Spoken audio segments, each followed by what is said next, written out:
I take my hat off to him, you know, because you need a dancing partner, and he was that for me. Did I underestimate him? I did. I genuinely thought I'd knock him out in 3-4 rounds on my heart. You know, that's well, Chris, shut up, mate. That's what I genuinely believed. You know, so I underestimated him, but you know, he gave me one hell of a fight, and it was one hell of a fight. And yeah, I'm excited for next time round, to be honest, mate. Well, let's hear from... You know, this was the first time in my life that I've ever seen a fighter lose and then go on some type of victory tour, this guy. No, there was this guy was going to events, there was no victory tour. He was doing interviews, we were buying cars. No, that was your car that you gave me. That was the 500 grand for your unprofessionalism that gave me that car. You flew over to America, you're taking pictures with people. Oh, I'm so grateful for the love and the support the fans are showing me. You're going on like you won. You do understand you lost, right? Do you want me to finish? He had all 10 toenails. You do understand you lost, right? I mean, I was illusion of listen, Chris. The reality is, while you were sipping food for a straw, I was back in the gym after the fight, ready for September 20th. Why was you not ready? We was locked in September 20th. So if you want to talk about a little tour, I was training meanwhile. What were you doing? I was living life, my friend. Exactly. I don't dance so what to you just said, stupid. I don't care that you were ready. Listen. I don't care. Ultimately, we fight November 15th, mate. And yeah, November 15th. It was supposed to be September 20th, but your unprofessionalism and your unprofessional team weren't ready. I don't need to fight you when you want to fight. I've lost. I don't need you. No, it's not anyone. It's not when I wanted. It's when everybody wanted. When Turk Sheikh wanted. When the whole team had agreed and arranged for the fight to happen. You know what happens when you have an agreement? Do you know what happens? You know when you sign a contract. Do you know what that is? I didn't sign a contract. Do you know what that is? To fight you on Do you know what that is? I signed to rematch you. I didn't sign. Do you know what that is? So do you know what an agreement is? Now the date is perfect. But do you know what an agreement is? Do you understand? No, I don't know what agreement is. What is it? Well, you're an idiot. That's why. Yeah. All right, mate. Okay, we'll certainly come back to Chris and Conor. Let's hear from the other faces here on the top table here, though, this evening. Firstly, to you, Ben Shalom of Boxer.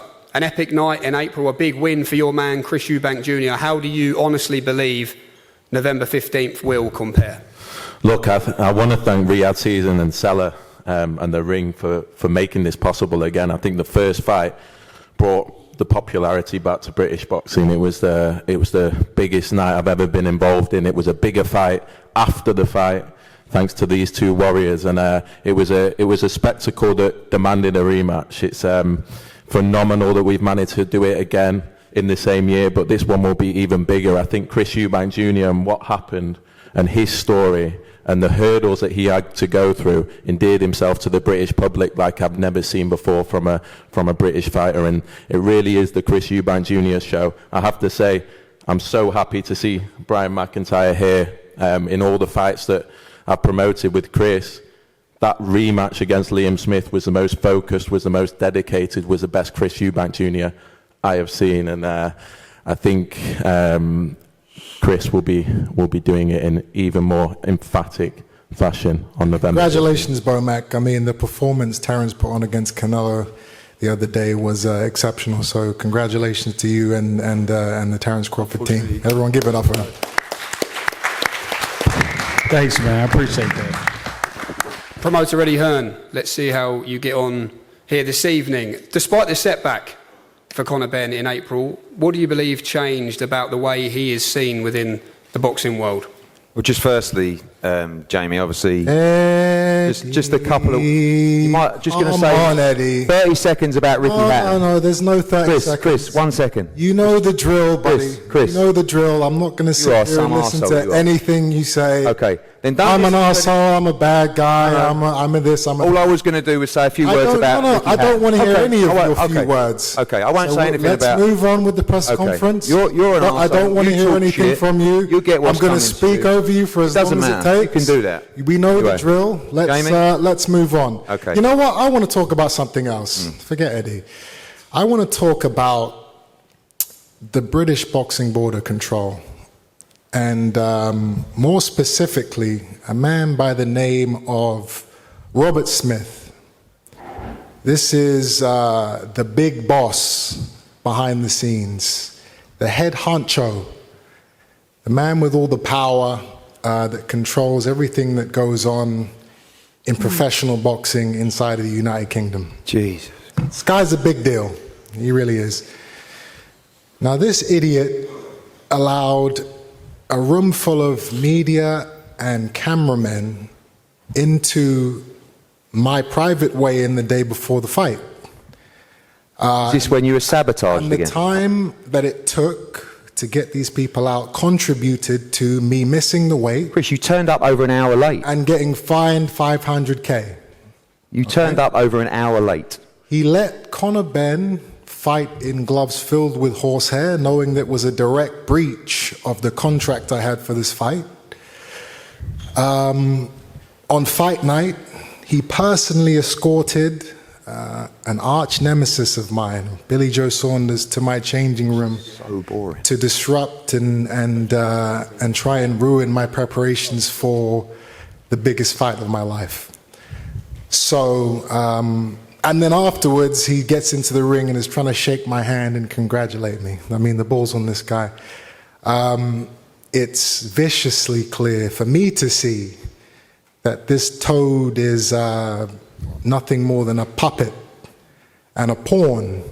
I think he is in the back pockets of Matchroom and Eddie Hearn. Another one that's got it in for you. Absolutely. You are so unlucky with everything. So unfortunately, just another scumbag in this Oh, wow, you're calling the chairman of the British Boxing Board underhanded industry we find ourselves in. The mask is slipping, Christopher.